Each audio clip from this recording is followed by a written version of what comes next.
दोस्तों, इंसान उन चीज़ों से कम बीमार होता है जो वो खाता है, पर ज़्यादा बीमार उन चीज़ों से होता है जो उसे अंदर ही अंदर खाई जाती है।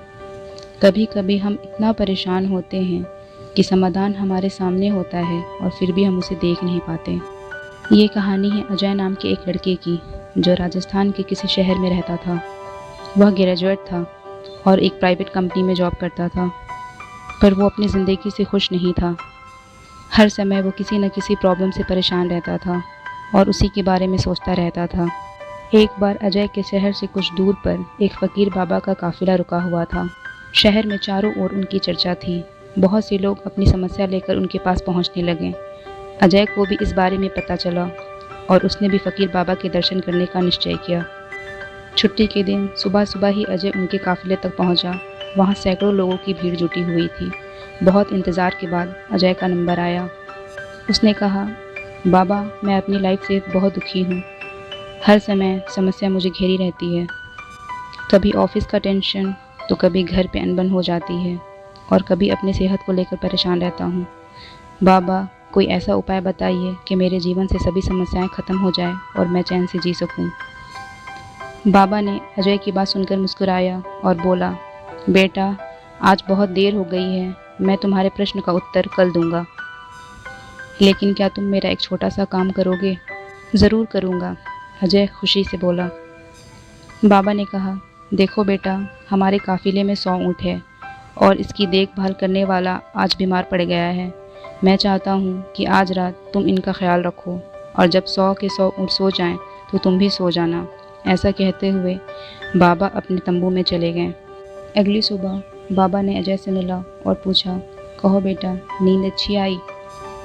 तो अजय ने कहा, कहाँ बाबा, मैं तो एक पल भी नहीं सो पाया। मैंने बहुत कोशिश की, पर मैं सभी ऊँट को बैठा नहीं पाया। कोई ना कोई ऊँट खड़ा हो ही जाता। अजय दुखी होते हुए बोला। तो बाबा ने कहा, मैं जानता था ऐसा ही होगा। आज तक कभी ऐसा नहीं हुआ कि ये सारे ऊँट एक साथ बैठ जाएं। तो अजय ने नाराज़गी स्वर में बोला, तो फिर आपने मुझे ऐसा करने को क्यों कहा? तो बाबा ने कहा, बेटा, कल रात तुमने क्या अनुभव किया? यही ना कि चाहे तुम जितनी भी कोशिश कर लो, ये सारे ऊँट एक साथ नहीं बैठ सकते। तुम एक को बैठाओगे तो किसी कारणवश दूसरी खड़ी हो जाएगी।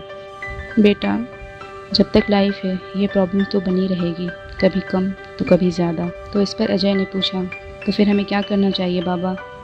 तो बाबा ने कहा, इन समस्याओं के बावजूद जीवन का आनंद लेना सीखो। कल रात क्या हुआ? कहीं ऊँट रात होते ही खुद ही बैठ गए, कहीं तुमने अपनी कोशिशों से बैठा दिया, पर बहुत से ऊँट तुम्हारी कोशिश के बाद भी नहीं बैठे। और जब बाद में तुमने देखा तो पाया कि तुम्हारे जाने के बाद उनमें से कुछ खुद ही बैठ गए हैं। प्रॉब्लम्स भी ऐसी होती हैं, कुछ तो अपने आप ही ख़त्म हो जाती हैं और कुछ को तुम अपनी कोशिश से सॉल्व कर लेते हो और कुछ तुम्हारी बहुत कोशिश करने पर भी सॉल्व नहीं होती। ऐसी प्रॉब्लम्स को समय पर छोड़ दो, उचित समय पर वो खुद ही ख़त्म हो जाती हैं। और जैसा कि मैंने पहले कहा, लाइफ है तो कुछ प्रॉब्लम तो बनी ही रहेंगी, पर इसका मतलब ये नहीं कि तुम दिन रात उन्हीं के बारे में सोचते रहो। अगर ऐसा होता तो ऊँट की देखभाल करने वाला कभी नहीं सो पाता। प्रॉब्लम्स को एक तरफ रखो और लाइफ का मज़ा लो।